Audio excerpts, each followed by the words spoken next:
Salam sejahtera untuk kita semua. Tentunya kita patut bersyukur dan berterima kasih kepada Tuhan oleh karena kasih sayangnya di dalam kehidupan kita. Satu minggu di dalam setiap aktivitas yang Tuhan telah percayakan bagi kita masing-masing. Kita telah melakukan setiap tugas dan tanggung jawab kita. Dan pada saat ini kita tiba lagi di ringkasan pelajaran sekolah Sabat. Dan judul pelajaran sekolah Sabat sepanjang minggu ini adalah Sangkar Burung. Mari kita simak pembahasan berikut ini. Pekan lalu, saudara dan saya telah mempelajari berbagai jenis cawan lebur. Dan pelajaran sepanjang pekan ini lebih berfokus pada cawan lebur kedewasaan. Meskipun benar bahwa banyak masalah kita seringkali diciptakan oleh kita sendiri, tetapi Tuhan pada akhirnya adalah penguasa seluruh alam semesta dan sejarah bangsa-bangsa serta kehidupan pribadi saudara dan saya. Dan kalau kita melihat di dalam pelajaran ini, seekor burung yang dikurung dapat diajari nyanyian baru dengan menutupi sangkarnya. Dalam kegelapan, burung dapat berfokus dan belajar menyanyikan nyanyian baru. Sama seperti dengan burung, fokus pelajaran kita sepanjang minggu ini adalah terkadang Tuhan mengizinkan kita di bawah sangkar yang tertutup, di mana kita tidak dapat melihat apapun selain kesulitan di sekitar kita. Apa pelajaran yang bisa kita dapatkan dari tantangan kehidupan yang kita alami silih berganti ini? Di dalam pelajaran kita ini kita akan melihat bagaimana kita diuji, menuju jalan buntu, diuji saat memerlukan dan terbuka terhadap pencobaan. Dan juga kita akan melihat mengapa kita diuji, ialah untuk menguatkan iman kita dan untuk menguatkan kepercayaan saudara dan saya. Mari kita lihat pembahasan-pembahasan berikut ini. Keluaran 14 ayat 3 mengatakan, maka Firaun akan berkata tentang orang Israel, mereka telah sesat di negeri ini, padang gurun telah mengurung mereka. Ini merupakan peristiwa ketika bangsa Israel diizinkan oleh Firaun keluar dari Mesir setelah 10 tulah terjadi. Dan pada akhirnya ketika bangsa Israel sudah keluar dari Mesir, di dalam perjalanan mereka, tiba-tiba Firaun berubah pikiran. Dia menginginkan supaya bangsa Israel ini kembali lagi menjadi tawanan di Mesir dan menjadi budak bagi bangsa Mesir. Tuhan membebaskan Israel dari Mesir, tetapi dia tidak ingin mengikuti jalan yang mudah, karena jangan-jangan bangsa itu menyesal sehingga mereka kembali ke Mesir. Sebagai gantinya, dia membawa mereka ke jalan buntu. Mereka dikelilingi oleh pegunungan dan laut ada di depan mereka. Mengapa demikian? Oleh karena Allah ingin menunjukkan kuasa penyelamatannya kepada bangsa tersebut. Itu adalah sebagai bukti bagi orang-orang yang tidak percaya. Dan bagaimana dengan orang Israel? Mereka juga memiliki sesuatu untuk dipelajari. Mereka perlu percaya bahwa Tuhan menyertai mereka dan bahwa Dia dapat menyelamatkan mereka dari keadaan atau masalah apapun yang akan mereka hadapi.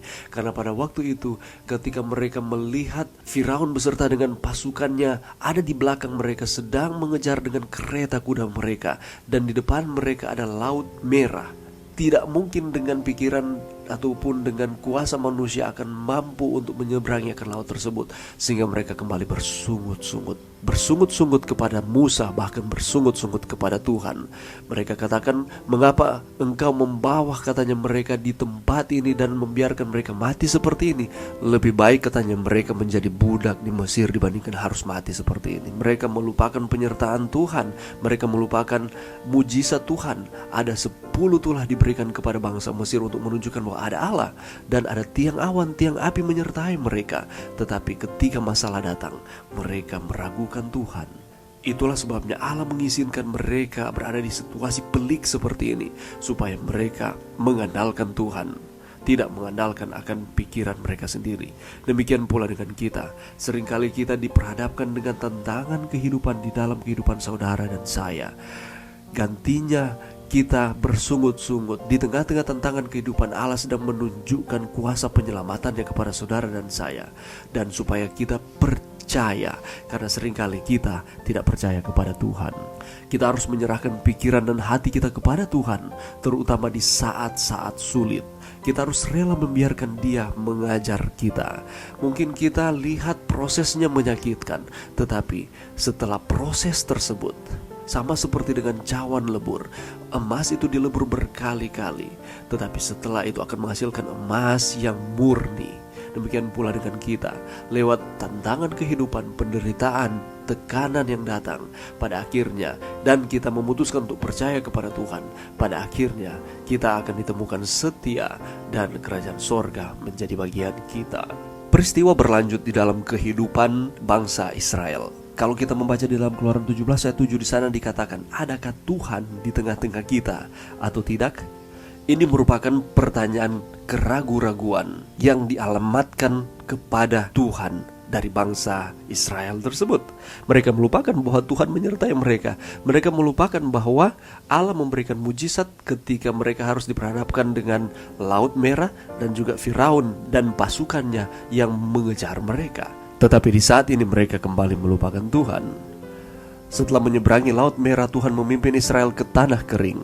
Ketika mereka kehabisan air, mereka menemukan air di Mara, tapi air itu tidak bisa diminum. Dan ketika peristiwa itu terjadi, setelah membuat air itu dapat diminum, Tuhan membawa mereka ke tempat yang kering lagi. Beberapa orang mengira bahwa Tuhan memang sengaja ingin membunuh mereka dengan kehausan. Karena kalau kita mungkin tidak makan untuk 1-2 hari, mungkin kita masih bisa bertahan hidup. Tetapi bayangkan apabila kita tidak minum, maka kita akan dehidrasi, dan itu akan mempengaruhi semua bagian tubuh kita. Bukankah seharusnya orang Kristen mengharapkan Tuhan untuk memenuhi keperluan dasar kita, makanan, minuman, pakaian, dan lain sebagainya? Tetapi kita lihat bahwa Tuhan ingin mereka menyadari situasi mereka saat ini dan mengingat bahwa Dia selalu menjaga mereka.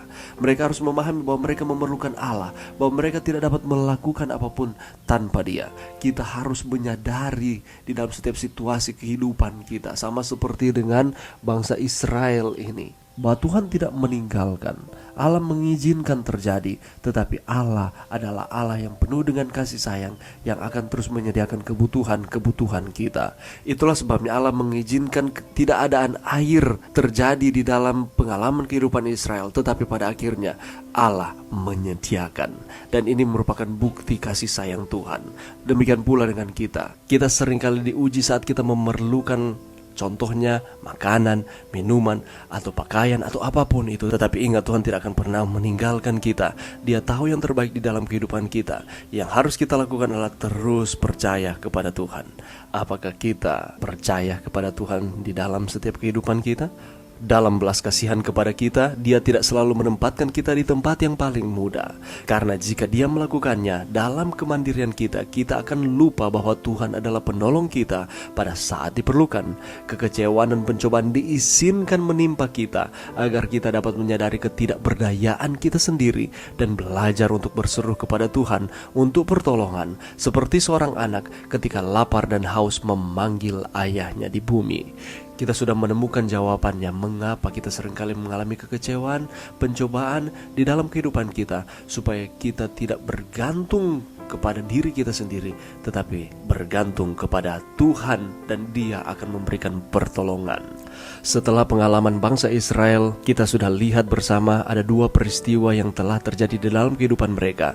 Pada saat ini mari kita lihat pengalaman Yesus ketika Ia hidup di dunia ini dengan misi penyelamatan. Bukan berarti Ia terbebas dari pencobaan, tetapi Ia juga diizinkan untuk mengalami pencobaan di dalam kehidupannya. Kalau kita membaca di dalam Matius pasal 4 dan juga Lukas pasal 4, di sana diceritakan bagaimana Yesus berpuasa 40 hari 40 malam, dan setelah itu ketika Ia sedang dalam keadaan lapar dan haus, dalam keadaan lemah tubuhnya, maka Ia dicobai. Maka Yesus dibawa oleh Roh ke padang gurun untuk dicobai iblis. Terkadang kita tergoda oleh keinginan jahat kita sendiri. Di lain waktu Tuhan menempatkan berada di tempat atau situasi di mana kita mungkin dicobai. Ada 3 kali pencobaan yang ditawarkan setan kepada Yesus. Tetapi apa yang terjadi? Oleh karena kedekatan hubungannya dengan Bapa yang di sorga, maka Ia dapat mengatasi setiap cobaan tersebut dengan firman Tuhan. Dalam kasus kedua, Tuhan sedang menguji kita. Dia menempatkan kita dalam cawan lebur. Kalau kita menemukan kata cawan lebur, kita sudah mengetahui definisinya, yakni penderitaan, kekecewaan, masalah di dalam kehidupan, dan apapun itu, untuk menyucikan kita atau untuk dibakar jika kita menyerah pada godaan. dalam situasi seperti itu kita harus berpegang teguh pada janji Tuhan. 1 Korintus 10:13 mengatakan bahwa pencobaan yang kita hadapi adalah pencobaan biasa yang tidak akan melampaui akan kekuatan kita. Dan apabila kita dicobai, maka Tuhan tidak akan tinggal diam. Dia akan menolong kita. Dia akan membantu saudara dan saya untuk menang terhadap pencobaan tersebut dan menghadapi pencobaan seperti yang Yesus lakukan. Bagaimana jika kita gagal dalam ujian? Apa yang harus kita lakukan? Maka kita harus ingat bahwa kita memiliki juru selamat jika kita jatuh. Janganlah kita hidup dalam ketidakberpengharapan. Tetapi apabila kita sudah jatuh ke dalam dosa, di sana dikatakan kita memiliki juru selamat yang menang terhadap penggodaan, terhadap pencobaan, yang mampu untuk mengampuni saudara dan saya apabila kita mengaku dan akan memberikan kehidupan yang baru di dalam Tuhan. Tidakkah kita percaya kepada janji pengampunan yang diberikan Allah kepada kita umat-umatnya? 1 Petrus 1:7 menyatakan, maksud semuanya itu ialah untuk membuktikan kemurnian imanmu yang jauh lebih tinggi nilainya daripada emas yang fana, yang diuji kemurniannya dengan api, sehingga kamu memperoleh puji-pujian dan kemuliaan dan kehormatan pada hari Yesus Kristus menyatakan dirinya. Apakah maksud dari ayat ini? Petrus berbicara kepada orang-orang pendatang. Mereka berjalan di bumi ini mengingat bahwa kita adalah pendatang dan perantau di sini. Kita tidak akan tinggal selama-lamanya di dalam dunia yang penuh dengan dosa ini, tetapi kita hanya pendatang atau perantau yang dimaksudkan oleh Petrus. Jadi kalau kita mengalami masalah, tantangan kehidupan, itu untuk menguatkan akan iman kita, untuk membuktikan akan kemurnian iman kita. Karena tempat tinggal kita bukan di sini, tetapi di dunia yang baru yang Tuhan akan pulihkan. Mereka yang mendambakan tanah air yang lebih baik, yaitu satu tanah air sorgawi. Jadi kalau kita mengalami tekanan, masalah, atau apapun itu di dalam kehidupan kita, ingat, itu untuk menguatkan akan iman kita. Dan tempat tinggal kita bukan di dunia yang penuh dengan dosa ini. Kita adalah minoritas dan kita sering diejek dan dianiaya. Dan di sepanjang zaman, umat-umat Tuhan juga merasakan akan hal seperti ini. Tetapi Tuhan mengizinkan semuanya ini terjadi untuk menguatkan iman saudara dan saya. Bagaimana pencobaan memperkuat iman kita? Pencobaan menolong kita untuk menjaga iman kita terfokus pada tujuan. Selanjutnya, pencobaan menolong kita untuk mempercayai Tuhan di setiap langkah. Dan pada akhirnya, pencobaan membiarkan Tuhan membersihkan segala sesuatu dalam diri kita yang menjadi penghalang dalam perjalanan iman kita. Itulah sebabnya ketika kita diizinkan Tuhan mengalami godaan ataupun cobaan di dalam hidup saudara dan saya, jangan andalkan diri kita sendiri, tetapi mari kita mengandalkan Tuhan. Dan Allah akan merubahkan pencobaan godaan tersebut justru untuk memberikan kekuatan di dalam iman kita, sehingga kita akan lebih setia, kita akan lebih percaya dengan sepenuhnya kepada Tuhan kita. Karena ingat sekali lagi, tempat kita bukan di dunia yang penuh dengan dosa ini, tetapi dalam kerajaan sorga. Ibrani 10:35 mengatakan, sebab itu janganlah kamu melepaskan kepercayaanmu, karena besar upah yang menantinya. Yohanes Pembaptis dipenjarakan karena membela kebenaran. Sepertinya Tuhan telah melupakannya. Bagaimana Anda dapat tetap percaya pada Tuhan dalam situasi seperti itu? Kita tahu bersama Yohanes.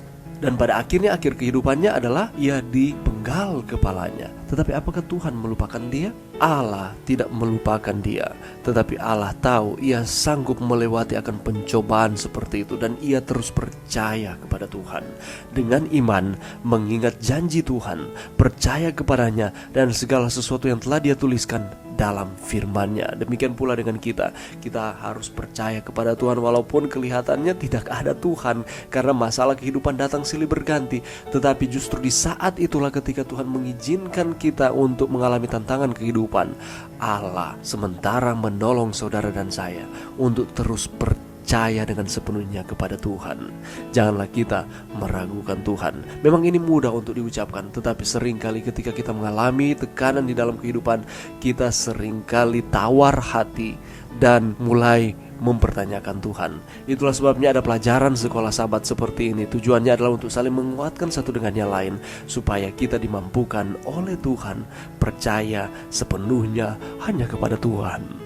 Amsal 3 ayat 1, jangan kita melupakan hukum.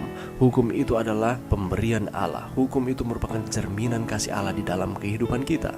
Amsal 3 ayat 5, percaya kepada Tuhan di dalam setiap kehidupan kita. Amsal 3 ayat 7, jauhi kejahatan. Amsal 3 ayat 12, Tuhan mengasihi saudara dan saya. Yeremia 29 ayat 13, carilah Tuhan dengan segenap hati kita di dalam setiap kehidupan kita. Roma 8 ayat 28, semuanya akan bekerja untuk kebaikan di dalam setiap kehidupan saudara dan saya apabila kita setia kepada Tuhan. 2 Korintus 12 ayat 9, Tuhan akan meneguhkan kita. Dan Ibrani 13 ayat 5 mengatakan Tuhan tidak akan pernah meninggalkan saudara dan saya. Mari kita terus percaya kepada Tuhan, karena di dalam Tuhan ada keselamatan. Di dalam Tuhan ada harapan. Di dalam Tuhan ada masa depan. Asalkan kita menuruti apa yang Allah minta untuk kita lakukan di dalam setiap kehidupan saudara dan saya. Mari kita terus percaya kepada Tuhan, bahwa Tuhan tidak akan pernah meninggalkan saudara dan saya. Allah akan terus menuntun kita, dan pada akhirnya kita akan menjadi pemenang. Jangan memandang pencobaan sebagai sesuatu yang aneh, tetapi sebagai sarana yang dengannya kita akan dimurnikan dan dikuatkan. Di kehidupan mendatang, kita akan memahami hal-hal yang di sini sangat membingungkan kita. Kita akan menyadari betapa kuatnya seorang penolong yang kita miliki, dan bagaimana para malaikat Tuhan ditugaskan untuk menjaga kita saat kita mengikuti nasihat firman Tuhan. Mari kita terus berpegang teguh kepada Tuhan di dalam setiap situasi kehidupan kita. Mari berdoa. Terima kasih Tuhan atas firman-Mu sepanjang minggu ini. Bantu kami Tuhan untuk kami terus tahan di dalam setiap tekanan kehidupan. Kami terus setia kepada Tuhan, dan ketika Tuhan datang kami diselamatkan. Ini doa kami Tuhan, di dalam nama Yesus. Amin.